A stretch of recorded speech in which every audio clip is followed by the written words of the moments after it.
Hello my dear friends, you're in the Military Summary channel, and today we will discuss the situation in the world on the 6th of May of 2026. Today we have lots of very interesting updates, so let's start. And first we're going to talk about the conflict on the territory of Ukraine, where we see that most likely both the Russians and the Ukrainians rejected the ceasefire that was proposed by the President of Ukraine Zelensky during the 4th of May of 2026. First, the Minister of Foreign Affairs of Ukraine, Andriy Sybiga, confirmed this information this morning. He stated that Russia violated the ceasefire initiated by Ukraine at midnight between May 5th and 6th, and later the President of Ukraine Zelensky also confirmed this information. He said that assault operations are ongoing on all key areas of the front, and since the beginning of this day alone, the Russian army had already carried out almost 30 assault operations. More than 20 airstrikes with more than 70 air bombs have been recorded just last night and this morning. So with this big statement, Zelensky also confirmed that Ukraine doesn't see any ceasefire during the 8th and the 9th of May of 2026, especially in the area of the city of Moscow, in the capital of the Russian Federation. But there is one important thing that I would like to point to attention. Despite all these statements made by the Ukrainian authorities, despite all these attacks and strikes that were carried out by Russians and the Ukrainians during the previous 24 hours, there is one important thing, and the thing is the Russians don't change their mind. The Russians announced a ceasefire between the 8th and the 9th of May of 2026, and most likely we'll see this ceasefire. This is going to be one-sided ceasefire from the Russian side. Most likely the Ukrainians will not join this process, and this ceasefire will take place. Most likely during the 8th and the 9th of May of 2026, the Russians will not carry out massive missile and drone strikes. We can say the same thing about the Ukrainian side, because just during the previous 36 hours, the President of Ukraine Zelensky changed his mind maybe 2 or 3 times, and nobody can guarantee that Zelensky will not change his mind for another 2 or 3 times before the 8th of May of 2026. So today is already the end of the 6th of May. Tomorrow is the last day before the beginning of the Russian ceasefire, and the next upcoming night is going to be very important, because the next night will give us insight and the understanding how exactly the 8th and the 9th of May will pass. At the same time, of course, the Russians are trying to stay on the safe side, and the sources stated that the government of the Russian region of Kamchatka has confirmed that missile tests have begun at the Kura test range. According to the regional authorities, these exercises are scheduled to take place from May 6th to May 10th. The Kurga range, located about 500 kilometers north of Petropavlovsk-Kamchatsky, and is a primary site for testing impact accuracy for missiles launched from the western Russia. Authorities have strictly prohibited movement and equipment in the area for the duration of the tests.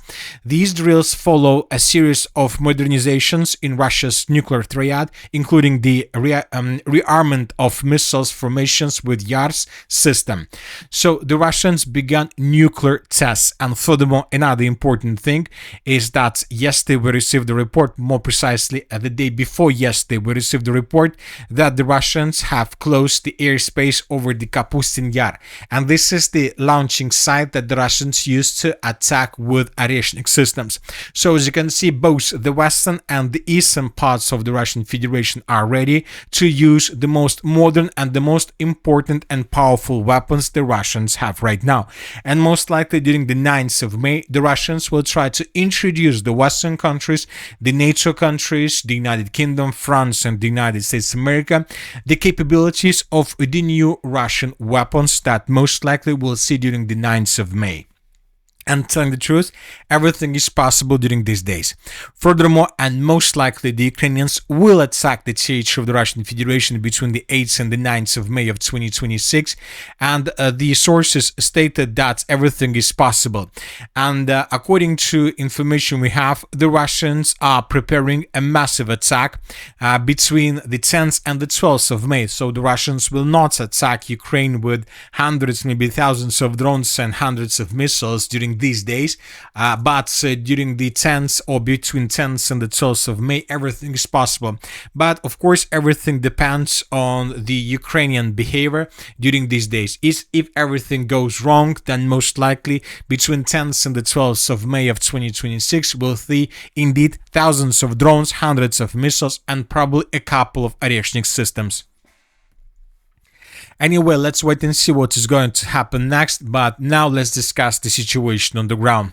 And first, let's talk about the Sumy direction, where the Russians continue offensive operation. We have small changes through the entire line of combat contact, and first let's talk about the settlement of Sopich. This is basically the most northern parts of the Sumy region, and we have changes. These are the changes on the ground between the dates. As you can see, the Russians, as a result of offensive operation, managed to improve their positions to the west of the settlement of Sopich towards the settlement of Bachevsk. This is the video that was published by pro-Ukrainian sources, and here we can see how Ukrainians using FPV drones were attacking Russians that were trying to move in this area. Based on this video, we have adjusted the map, and based on this video, we came to the conclusion that the Russians, after a very long operational pause, decided to resume their offensive operations. Now let's talk about the original Sumy direction. During the previous day, lots of explosions were recorded on the territory of Sumy. The Russians were attacking the city with Geran drones. In this video, we can see the moments when the Russians attacked the settlement during the previous day. Furthermore, the Russians improved their positions in the southeastern direction of the settlement of Krasnopolye.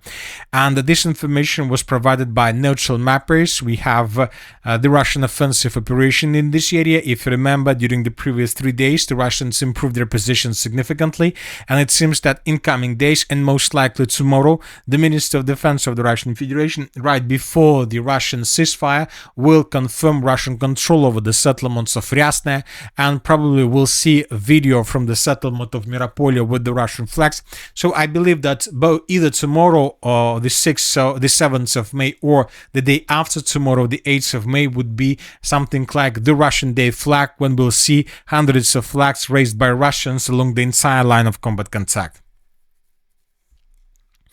Now let's talk about the Kharkiv direction. During the previous 24 hours, lots of attacks, lots of explosions were also recorded in this area. This video was published by pro-Ukrainian sources, and here we can see a very heavy explosion somewhere in the northern parts of the city of Kharkiv, and we can see the secondary detonation. So it seems that the Russians destroyed a warehouse, and then we could see how the ammo was exploding. Furthermore, the Russians continue offensive operation in the area of the settlement of Kazachya Lopань. We have small changes on the ground in this area. A video was published by pro-Ukrainian sources of how Ukrainians were attacking positions of the armed forces of the Russian Federation in this area. So now the Russians are trying to improve the buffer zone to the north and to the northwest of the city of Kharkiv.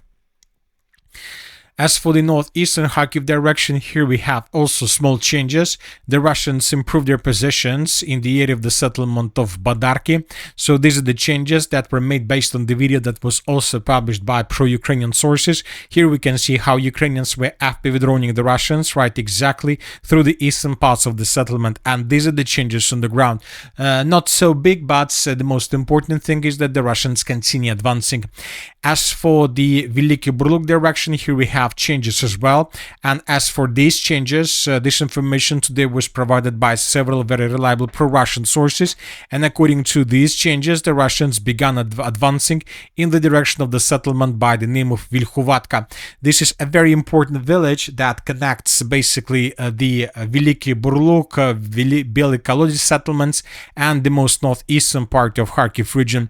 If Russians, as a result of offensive operation, are able to take under complete control these villages and these territory under complete control, then of course the Ukrainians from the most northeastern part of the Kharkiv region will begin suffering huge problems with supply and logistics. As for the Kupiansk direction and as for the Borova direction, during the previous 24 hours, we haven't received anything special. We had just several updates that the Russians are fighting for the settlement of Borova and that the clashes are taking place on the territory of the settlement, but yet we haven't received anything that can confirm this. So several reliable pro-Russian sources are saying that there are already clashes for the settlement, but as you can see, we have no proofs to confirm this. The Lyman direction, during the previous 24 hours, we haven't received anything special. The most important updates we received during the previous 3 days, when the Russians published lots of videos of how they managed to improve their positions on the Ukrainian side of the river of Seversky Donetsk, between the villages of Kostiantynivka and Prishep. Based on these videos, we adjusted the map yesterday. As of the 6th of May of 2026, we haven't received anything special from this area. But we have changes to the east of the city of Sloviansk. The Russians continue pushing the Ukrainians in this area. The situation is very critical for the armed forces of Ukraine. Every single supply and support line is under complete Russian fire and probably sometimes even physical control. The Ukrainians have huge problems to bring additional and fresh forces to the line of combat contact. The Russians establish complete control over the territory. Furthermore, it seems that the clashes for the settlement of Kryvya Luka is entering its major and decisive phase, and if Ukrainians lose control over the settlement of Kryvya Luka, which most likely will happen during the next 3 or 4 weeks, then the Russians will be able to begin advancing further from strategic elevations in the direction of the settlement of Nikolaevka. The city of Kostiantynivka, we have lots of important changes and important updates. The Russians intensify their attacks with aviation through the territory between the settlements of Druzhkovka and Kramatorsk. In this picture, we can see a very heavy explosion, very heavy fire and black smoke after the Russians attacked the city of Druzhkovka with aviation. Here we can see probably the same moment, but from another angle. The sources stated that the Russians destroyed a warehouse or an ammo depot on the territory of the settlement, which means that some forces along the line of combat contact will not receive proper supply and support during the Russian offensives. Furthermore, a very heavy explosion was recorded on the territory of the city of Kramatorsk. Here we can see the consequences of attack. So as you can see, both cities still have civilians and population. The Ukrainians are leaving these territories, but lots of civilians remain in this area. And the Russians continue offensive operation through the city of Kostiantynivka. As we discussed during the previous video, by the end of the 6th of May of 2026, the Russians have established control for more than 28 or even 29% of the city, and the Russians continue advancing deeper inside of the central part of the settlement. So we have a very huge infiltrated area and the gray zone through the western parts of the city of Kostiantynivka. It seems that the Ukrainians control just several micro districts along the river of Kryvyi Tarets, but from this configuration of the front line, we believe that within a week this map would be adjusted and changed significantly, and most likely the Ukrainians would be forced to fall back from this area towards the northern parts of the city with the purpose to hold the city for as long as possible along the river and through the eastern front line. Now let's move further. According to information we have, the Russians suddenly and unexpectedly began offensive operation between the cities of Dobropillia and Druzhkovka. And as you can see, we have huge changes on the ground. So this is the situation by the end of the 5th of May, and this is the situation by the end of the 6th of May. The Russians improved their positions around the village of Vilna, and the Russians approached the settlement of Styope. The Russians have encircled the settlement of Kucherov Yar from the southwest and from the northeast, and the Russians improved their positions in the direction of the villages of Nova Nikolaevka, Gruskaya, Veselin, Zolotoy Kolodis. So the Russians are doing everything they used to do during the August and September of 2025, when the Russians were already attacking in this area, and almost a year ago we saw the same picture. The Russians were trying to infiltrate as far as possible in the northern direction with the purpose to cut the TO5-14 14 roads between the cities of Dobropillia and Druzhkovka. Now the Russians are planning and are trying to do the same.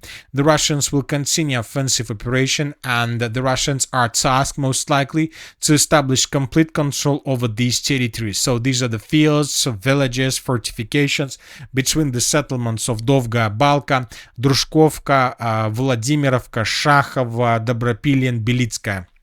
If Russians, as a result of offensive operation, are able to establish complete control over these territories between the settlements of Dobropillia, Druzhkovka and Kramatorsk, and if it happens, this is going to be the beginning of complete collapse of the Ukraine's defense through the entire Donetsk region, because from this configuration of the front line, the Russians will be able to fight with every single pocket, with every single direction separately. The Russians, most likely in coming hours or probably after the end of the May holidays, will intensify their attempts to move in this direction significantly. This will allow the Russians, using the foothold behind the cities of Kramatorsk and Druzhkovka, to attack the main positions of the armed forces of Ukraine from behind, from those positions where the Ukrainians don't expect the Russians are able to do this. Now let's move further. As for the Zaporizhzhia direction, during the previous 12 hours, we received 24 hours, we received lots of updates. First of all, the Russians were bombing the city of Zaporizhzhia with aviation. Lots of aviation strikes were recorded, and these are the consequences of these attacks.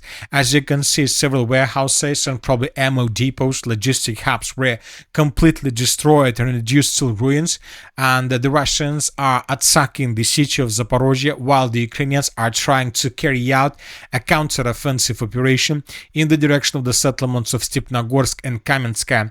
Tomorrow we will adjust the map, probably because this evening we received report that the Ukrainians managed to improve their positions once again, and that the Ukrainians are beginning the battle for the Stepnogorsk. This is going to be already the second battle for the village.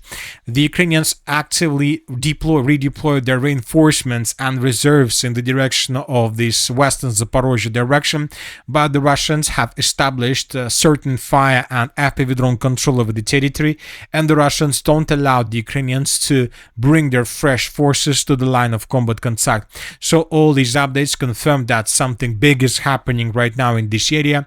The Russians are tasked to repel the Ukrainian upcoming attacks, and the Ukrainians are tasked to force the Russians to fall back from this area with the purpose to create a buffer zone to the south of the city of Zaporizhzhia, because the Ukrainians understand that the Russians probably have big chances, or at least some chances, to break through the defenses of the city of Zaporizhzhia and even to answer the settlement itself, which is going to be the biggest media loss for the armed forces of Ukraine and personally for the president of Ukraine, Zelensky. At the same time, the clashes continue along the line of the villages Gulyai-Polskaya, Verkhnya Tersa, Vozdvizhivka and Rizdvyanka. The Russians approached these villages probably during the November or even December of 2025, so it seems that almost half a year passed since the beginning of the battle for these villages, and we see that the Russians haven't managed to establish strong control even over a single village in this area, which means that the Ukrainians understand the value of these settlements, and the Ukrainians are trying to do everything they can with the purpose not to allow the Russians to break through these defenses, because if it happens, and if the Russians, as a result of offensive operation, are able to take under complete control this defense line of the eastern Zaporizhzhia direction, so we're talking about these territories, then most likely we can say that the entire Zaporizhzhia direction, defenses of Zaporizhzhia direction collapse automatically without any chances to save control over the city of Orekhov, and probably from these positions the Russians would be able to get closer to the city of Zaporizhzhia and even to establish partial artillery control over the settlement, which in the end will force the civilians of the city to fall back from this area. Meanwhile, the Russians continue attacking not just the city of Zaporizhzhia, but the settlement to the north, the city of Dnipro. We have videos of consequences of attack. The offensive operation, the Russian offensive operation in this area intensifies, as you can see. And another important thing, that the city of Kryvyi Rog is also under very heavy fire, and today several trains and locomotives were destroyed. And pro-Ukrainian sources stated that one of the biggest enterprises of Ukraine in the area of the city of Kryvyi Rog halted its operation due to the logistic crisis that the Russians managed to develop in this area. We have covered most of the updates regarding the conflict on the territory of Ukraine. Now let's discuss the situation in the Middle East, because it seems that something big might happen there in coming days or maybe even hours. The most important thing is that today Secretary of State Marco Rubio visited US Southern Command and met with General Francis L. Donovan to discuss efforts to counter threats affecting serious security, stability and democracy in the region. A map of Cuba is visible in the background as Rubio and Donovan shake hands. Later, after this meeting, the Secretary of State Marco Rubio stated that the U.S. operation Epic Fury against Iran has been completed. He added that the United States has finished this stage and is moving on the Freedom Project. The Pentagon previously announced it. So these are two important statements, and when talking about these statements about Cuba and about the Epic Fury operation, of course, first of all, we need to follow the positions of the US airstrike groups.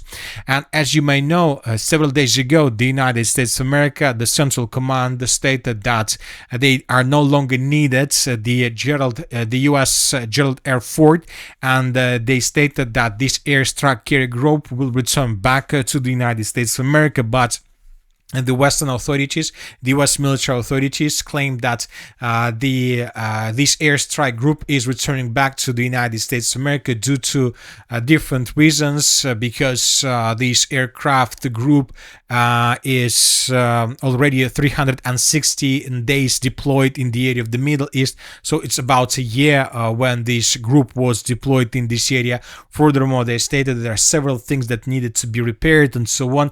But if you ask my opinion, I believe that this aircraft carrier group is returning back to the United States of America, more precisely in the direction of Cuba, probably to support possible U.S. operation in this area. Despite everything that was stated by different sources, we need to understand that without a strong aircraft group, the United States of America will not be able to carry out fast and successful operations. So that is why we believe that this aircraft strike group will go in the direction of Cuba with the purpose to probably take part in the possible operation in this region. Meanwhile, we received the report that the George Bush aircraft group is crossing the Arabian Sea to assist in Navy blockade of Iran.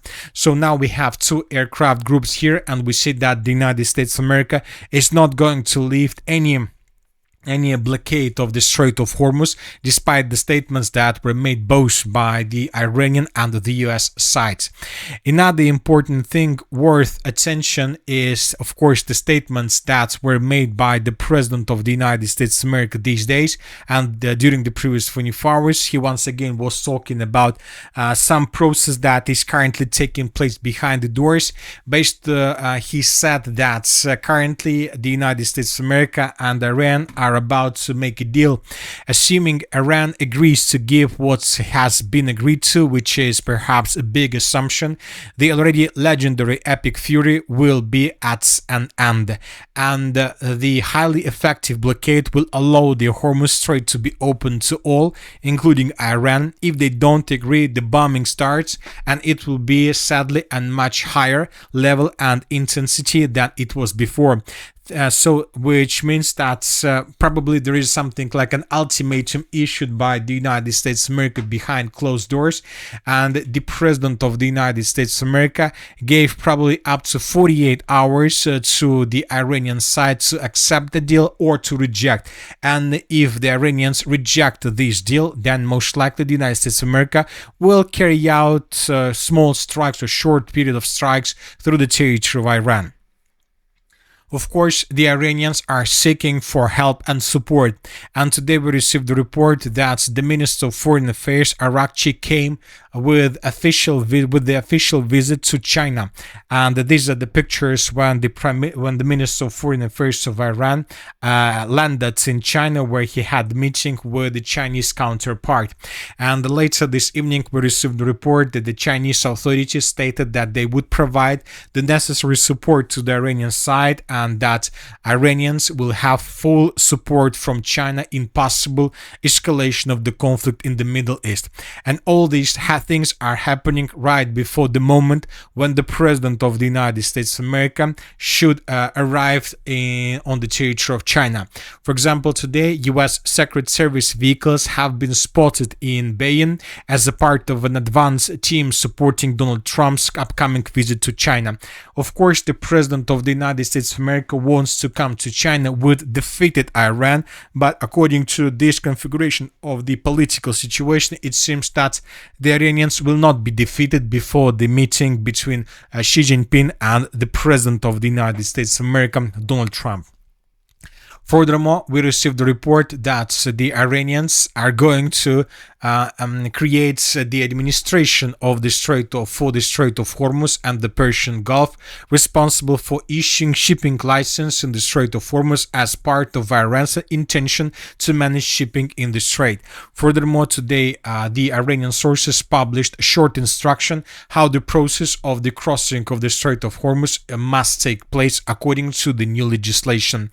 Meanwhile, the Israeli authorities says that Israel is coordinating with the United States on a potential new round of strikes in Iran, focusing on energy facilities and senior Iranian officials, according to an Israeli source.